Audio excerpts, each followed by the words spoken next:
วัสดีจ้าสาวถาดพนมพาเทียมมีกับพามาอย่างหล่อตลาดนัดไทยลาวอำเภอถาดพนมจังหวัดนครพนมบรรยากาศวันนี้เป็นเช้าของวันจันทร์พี่น้องเบิ่งอาหารการกินกันของป่า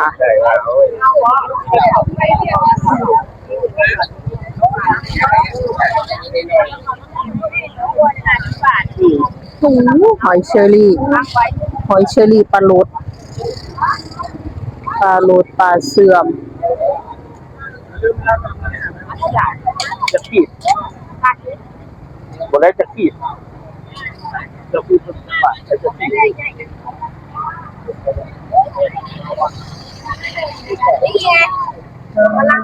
โมหวายตะกะแตนก็มีขายพี่น้อง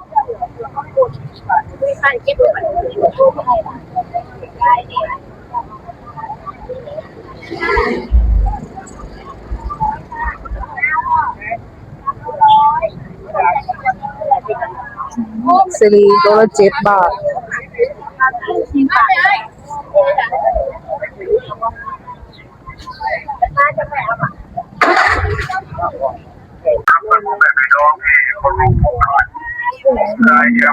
โอ้โหอันนี้ขายจังไหนอะแม่บ้านนี้100วันนี้ได้นำเอาสินค้าประเภทเครื่องใช้ในการเกษตรเขียวไข่มดแดงไข่มดแดงงา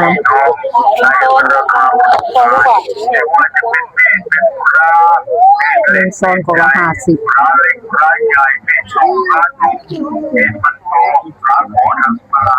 อันนี้ปลาคอเห็ดแล้วเรียบร้อยนี่ก็ไข่มดแดงน้อยๆ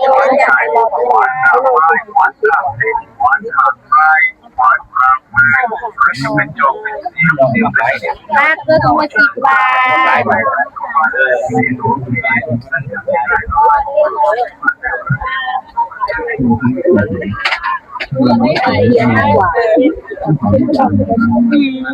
ขีดละ60เป็นมือเตือนใช่คือแล้วถ้าเจ๊งว่าเขาฝากคือแล้วด้วยกล่องละ50 บาทจ้าไข่หมดกล่องละ50นี่ก็ไข่หมดแดงกับแมงเหนียวถั่วดินก็มี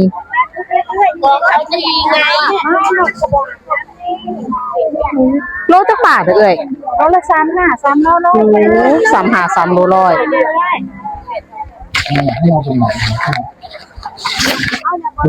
คือหน้าเดี่ยว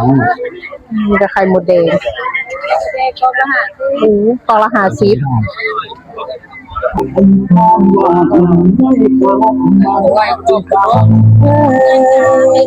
อังตอง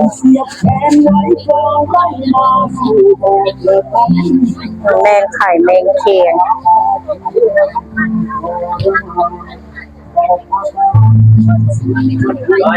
นางจักรจันทร์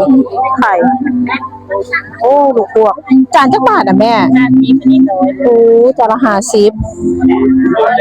ลูกพวกจานนี้100ดอกใหม่ยังแพงเลย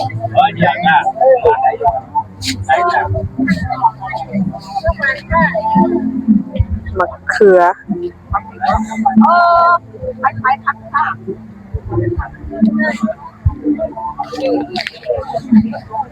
ไปย้อนจากนั้นนะปลาพอปลาโต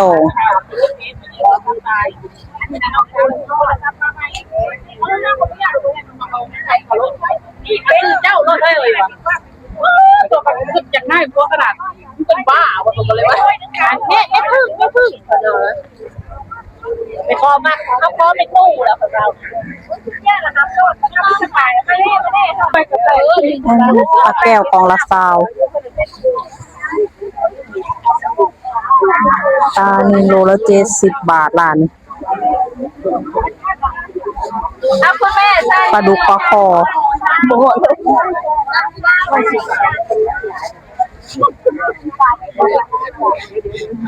ด้านละ100ปลาโตรักเกียวหมดแล้ว กิโลไข่มดแดงเป็นรู600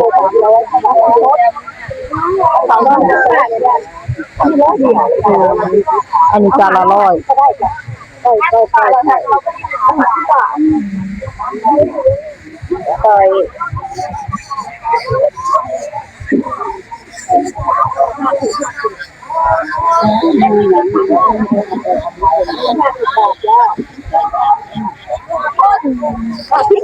แมงเคน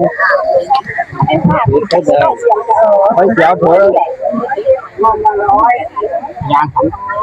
ยืนทั้ง บรรยากาศตอนเช้าตลาดนัดที่ลำพูนเป็นจังหวัดนครพนมพี่น้องบรรยากาศมันจะเป็นเช้าของวันจันทร์ของไฮไลท์คือเก่าได้มาเลย เกือบขีดกว่าคนได้เขาเห็นขีดแล้ว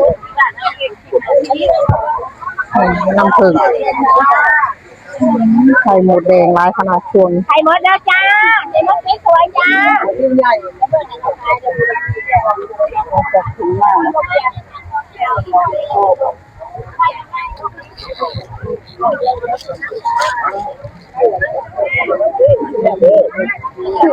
กิโลไข่หมดแดงแมงเคนหวานผักหมู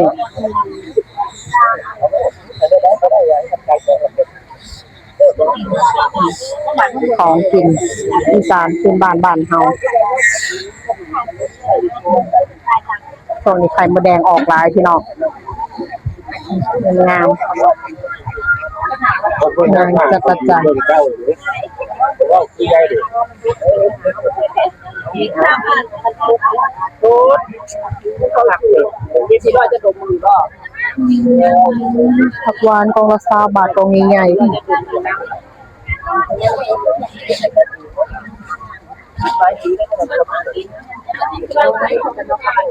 นขนมจ้าเรียบร้อยก็ออกมาอย่างแน่ใช่ใช่หมดเลยจ้าจ้า ไข่มดแดงจักรจันทร์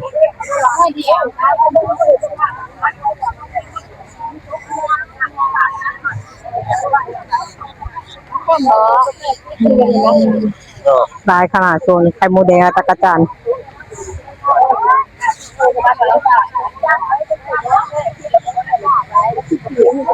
อันนี้ก็นั่งจักรจันทร์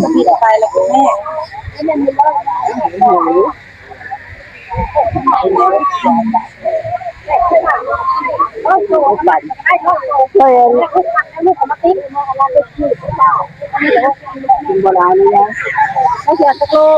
อาโลเดียว ปลาเนื้ออ่อน อันใด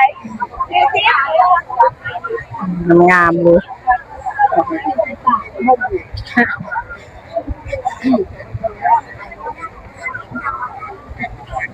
หอยจูบแมงเคจักรจันทร์ขายจังไหนนะเอ้ย ขีดละ60โลกิโล60เมื่อนี้ก็ได้ฮัลโหล โลละ600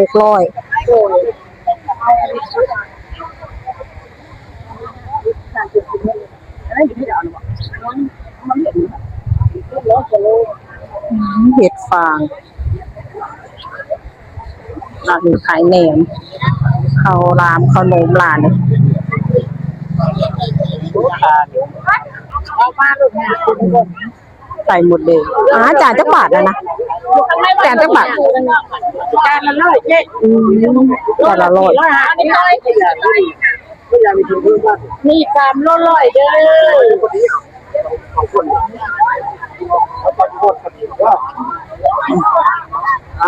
ไข่มดแดงงามๆลายขนาดช่วงนี้ นี่คนละตัวมันไม่แรงมากแบบนี่มันจะพูด จักรจันทร์อันนี้เม็ดไข่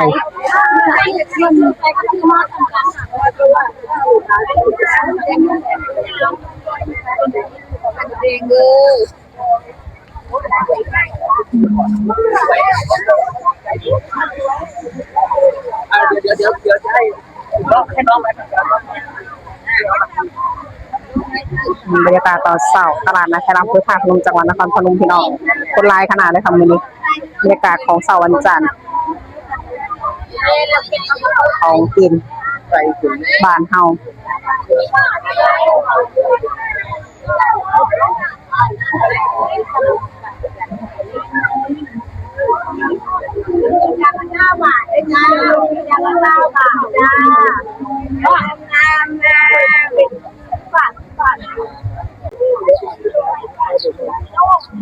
ไข่เค็มปลาเห็ดปูนา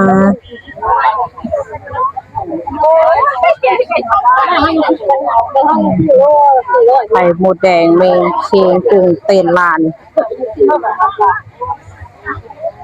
จานจักบาทนะเลย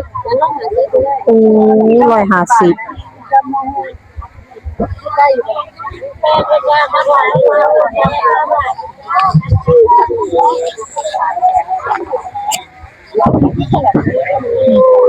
สตรอเบอรี่ก็มีขาย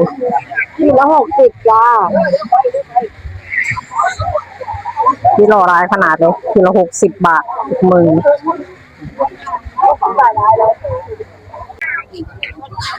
สีเขียว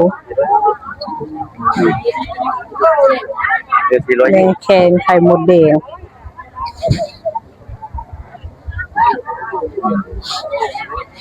กำละ50 บาท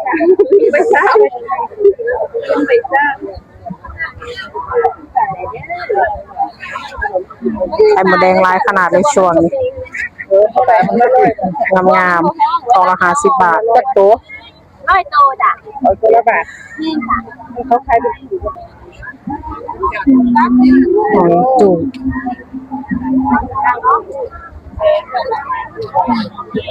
ปูนา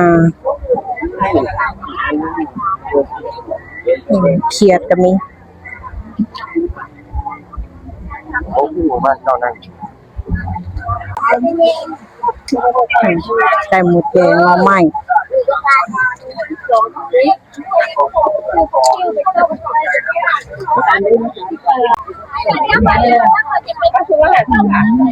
ขี่เล็ก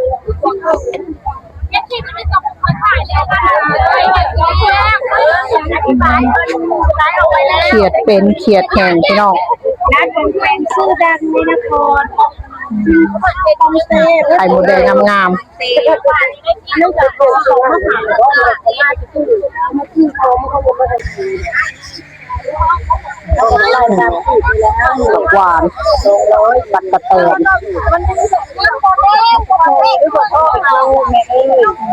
ตะกะแตนเป็นๆเลยจักรจันทร์ตัวละ600ขีดละ60 บาท แม่ลูกเป็นไม่ออกมาลูกก็เลยมี จะนั่งจักรจันทร์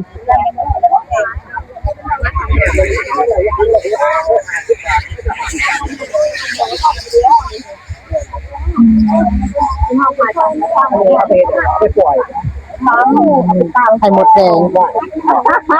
เค้กบดผักหวานไปต้น ใส่มะม่วงน้อยแห้งพักเนาะ ตะไมหมกกระโจ มุ้งกระโถใช้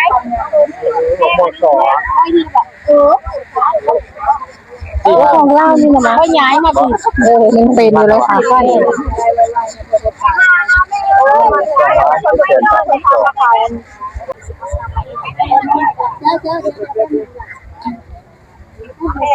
ย่างนี้ก็ได้จะสิ้นจะโอ้พริกแดง นี่ก็คือส่วนที่ของร้อย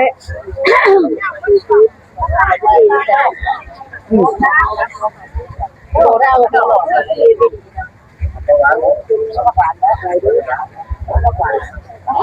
เขามันเนี่ยต้นที่ว่าไม่บ้านถ่ายชุดนะใครหมดจ้าใครหมดมาใหม่เลยจ้าก็คือขอยังเป็นยังไงขอยังอยู่นะครับ เอาผักหวานเมงเชงจักรจันทร์ อันนี้พักยัง ได้เงินเท่าไหร่เทนมา ปลาโครถจักรบาทนะปลาโค80ปลาดุก140 20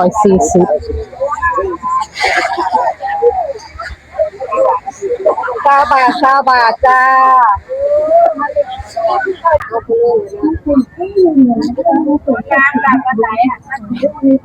ผักขมผักหวานป่า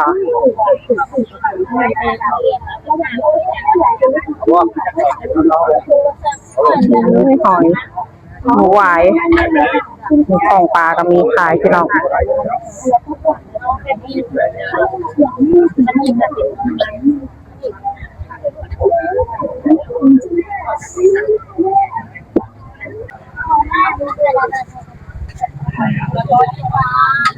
ปลาแก้วผักหวานจานละ50 บาท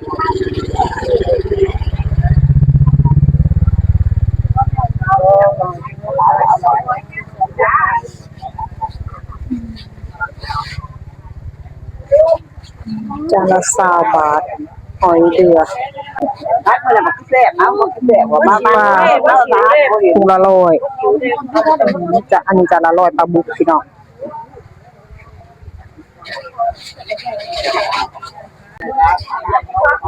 ว้าวมันใหญ่ได้ไม่เค็มปลานิลไม่วันเดียวก็นั่ง ปลาโตปลาในตัวใหญ่ขนาดเลยพี่น้องไข่ปลาก็มีแล้วอย่างในโลหะ10 บาทในไข่ปลาในปลาโยน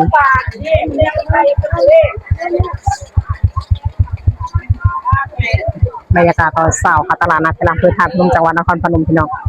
ตลาดนัดจะมีทุกเช้าวันจันทร์และก็เช้าวันพฤหัสบรรยากาศมีเป็นเช้าของวันจันทร์ของขายหลายคือเก่า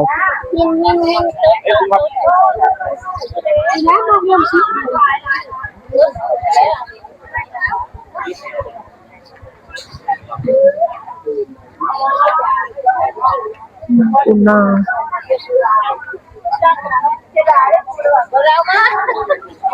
นี่ก็คือได้ก็อยู่อาชีพด่างจุดหนึ่งกิโลกุ้งเต้นลานไข่มดแดงก็มีขาย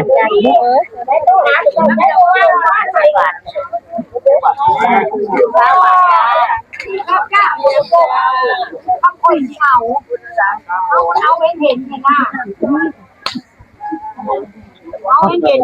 เอาเห็นพูดว่ามันสิบ่เอากระดาษก้อยถ้าว่ามันเอา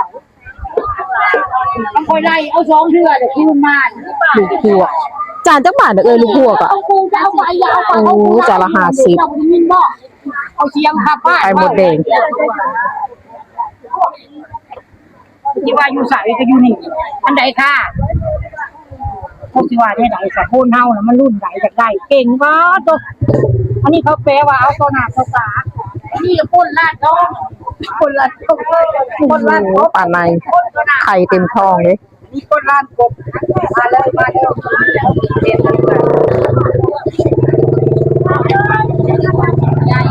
ี่ยวมาเบิ่งกันได้ค่ะตลาดนัดพลังพืชทาสจังหวัดนครพนมพี่น้อง